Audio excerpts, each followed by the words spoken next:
Tasting like a boss. I have Kylo, the Knights of Ren here. Hey, give him the money shot in the big. They just want to see you. Oh, good boy. You're so good. You are. You're so good. Anyway, this is going to be a four-way coffee review, guys, and it's going to be the last flavor of the summer of 2026. Doesn't mean it's going to be the last flavor of coffee I do the entire summer, but it's the last of the Bones Coffee's 2026 summer flavors. We've already done 3 of them. You can see all the reviews below. There's the one that was like the cherry sundae, which actually was around last year, but again, it was here this year. Then, of course, we had the root beer float, very good. And then we had the deep fried Oreo cookie one. There's that. And now we have Sir Fry Alot. Okay, it is a funnel cake flavored coffee. There you go. And again, it's not the end of summer per se. I know summer, I had to look it up. I guess summer doesn't end until sometime in September. Like maybe September 22nd, if memory serves correct. That seems a little far off, but okay. But summer for us here kind of ends in that the idea is that, you know, kids are going back to school. I think school starts right here next week. So to all the parents out there, enjoy this last weekend with the kids. Yeah, that's about it. So we will be moving on to some other things that we're kind of excited about, other coffees, but let's knock out the summer of 2026 Bones flavors with this one. Sir Fry Alot funnel cake. So let's just look at this image here. When I think about funnel cakes, I think about like the fair or carnivals, but this one looks like it's like medieval times sort of stuff going on right there. It's kind of cool. I like the replication of the art over here. I've really liked the fact they've started doing that for a while now. You got your instructions on this side, and on the back we have their description. So it is, "Gather round, noble sippers, fear not, for it is Sir Fry Alot, galloping into thy mug with a rich, golden flavor of warm funnel cake fresh from the fryer.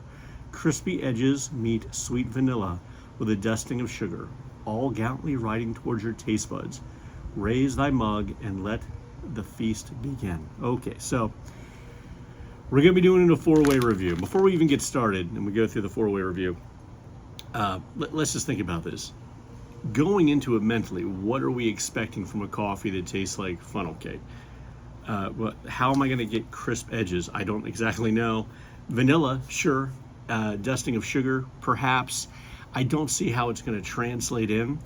But hey, let's have an open mind, right? So we're going to be doing it in a cold brew.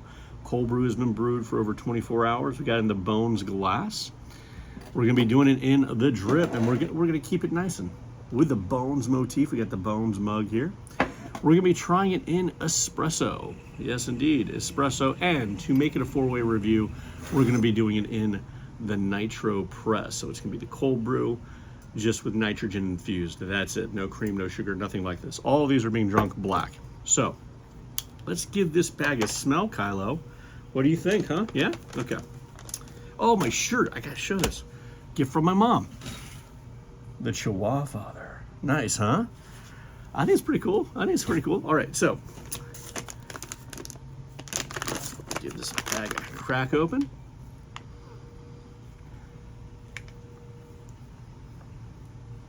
There's that chemical smell that Bones coffees have from time to time. A little bit of vanilla, but yeah, it's got that little chemical smell. Doesn't mean it's being, it's definitely chemically. It's just that the smell of the coffee is definitely dampened by whatever the scent is that the other stuff is giving off. All right, tasting like a boss on the cold brew. Very little scent, tasting like a boss.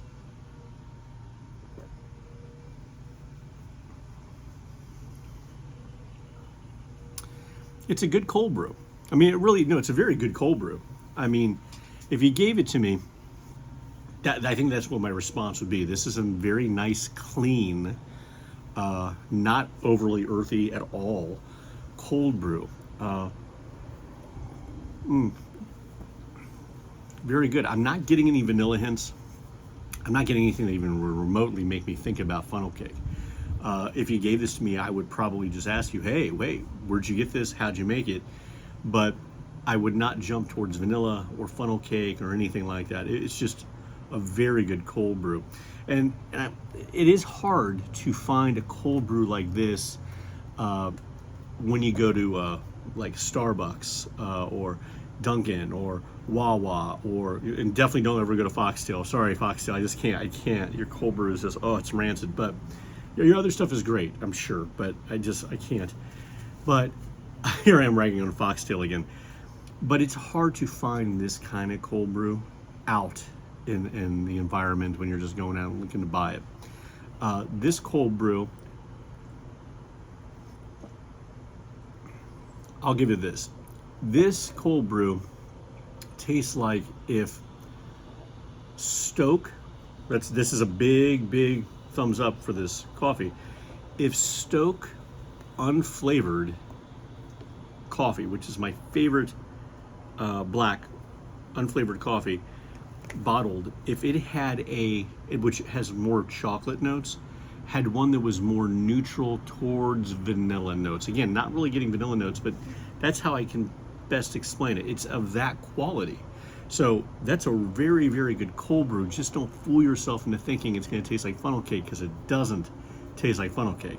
Instead, it's just going to give you a really good cold brew. So if that's what you want, and if you like the bag, there you go, right? Let's move to the drip though. Let's see if the flavors come out here. Now, scent-wise, I would expect it to have that vanilla punch because they're trying to hit that funnel cake flavor or something. And I'm not getting that. I'm just getting a very nice smell of coffee. So, tasting like a boss.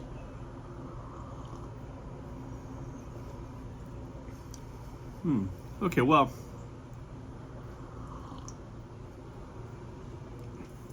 okay, that's interesting. I really like that. I like it a lot.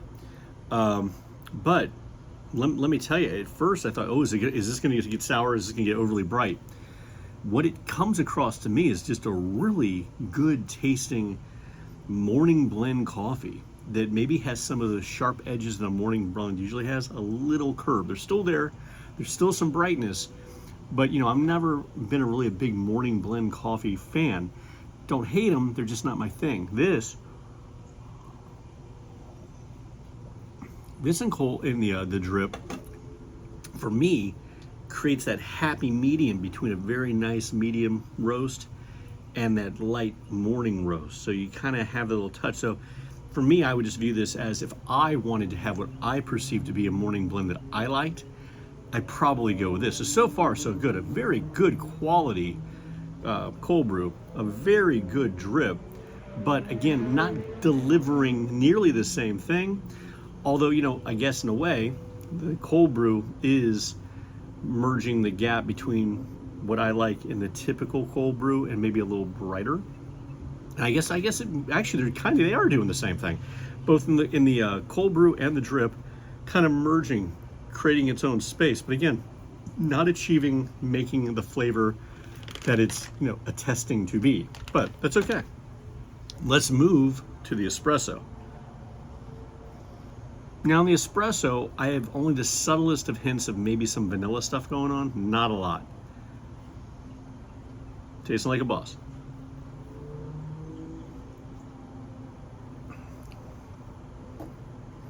It's very good. Now that's, see, again, okay, this flavored coffee is doing something that doesn't usually occur. This particular espresso here, when I have these espressos from flavored stuff, usually I'm getting something that's really earthy, bitter, right? I'm a little bit wanting to be away from that just a tad. So my perfect zone's over here, right? But then we have the ones that get rancid or massively sour or far too bright to even be enjoyed in an espresso format way over here. So are you going to be using this as your everyday espresso? I don't think so. But if you're wanting to try an espresso, oh, look at you just laying out in the sun. He's so cute.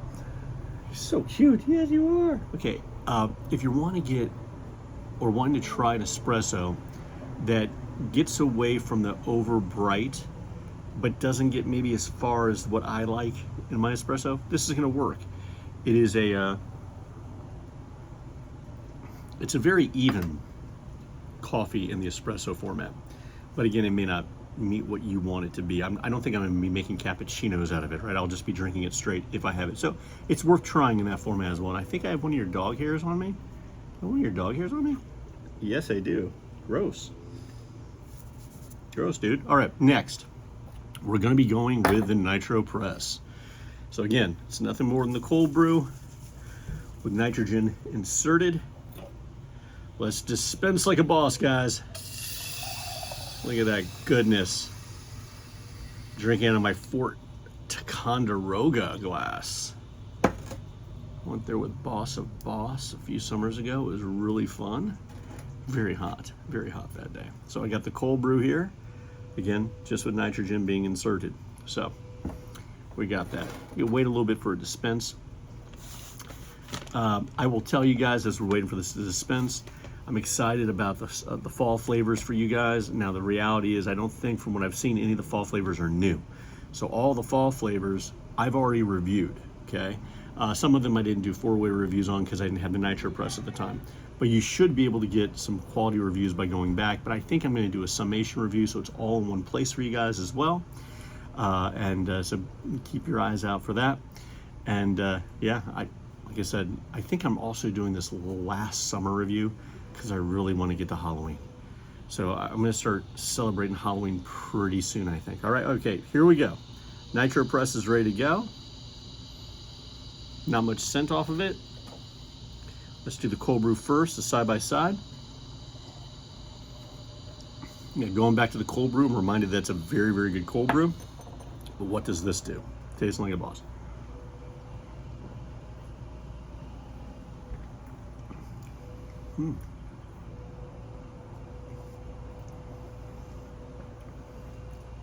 Well, not a massive discernible difference, and here's why. If this was lightly flavored and I was really getting some light flavor, this Nitro Press method would just depress that flavor completely.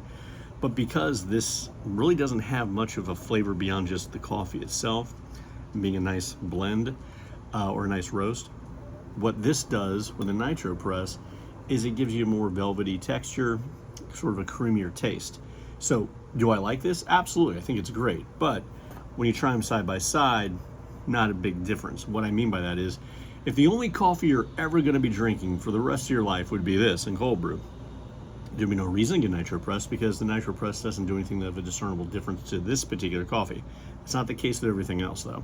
So, as far as I'm concerned, every one of them is good. They're all really good methods. I give them a B+. I probably give the cold brew, an A, but it fails in actually giving the flavor that it advertises to be. So it's just a very good coffee, but you're not going to get this. But guys, think about it. Think it through. What would give us this? Really think about that. Will we just have to just pump up the vanilla and pump up the cinnamon, I guess? I don't really know. So again, really cool artwork. I think it's really fun and imaginative. It's neat to get people excited, but I can't imagine anyone drinking this thinking, oh yeah, that's fun, okay. So again, thumbs up. So thank you guys for the support. Hit like, subscribe, and share. From Kylo, recharging in the sun. Oh, and the crows apparently, and all the Chihuahuas, and Boss and all the daughters. Until next time, thank you again for the support, and keep tasting like a boss. Thanks so much.